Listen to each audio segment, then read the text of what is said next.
Na marjonga Jisuya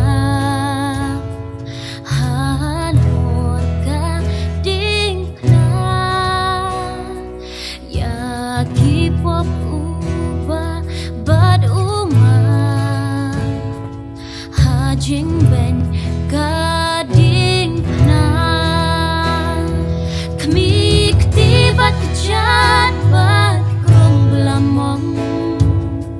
badia kapas nyat sya upong upa tumak ya ki uong halor ka dingna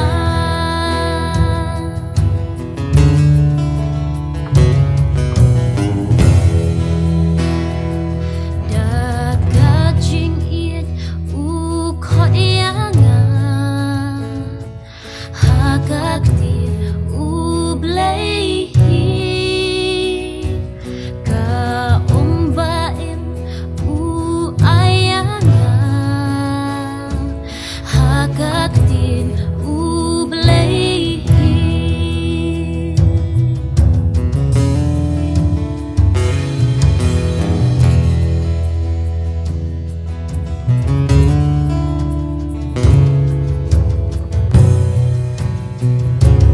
na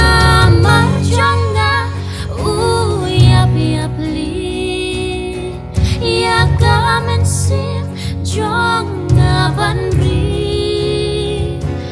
jing kular jong u ngashimti hagaktin u blei gadonu jonga try to shim daga jing i jong ni tang nama jong ni bangan dim daga jing i jong ni ka kerteng jong ni ngan yaro banyalap na jong ni baro jing kular jong ni ngalayo daga jing i jong ni ka kerteng jong ni ngan yaro banyalap na jong ni baro jing kular jong ni ngalayo daga jing i jong ni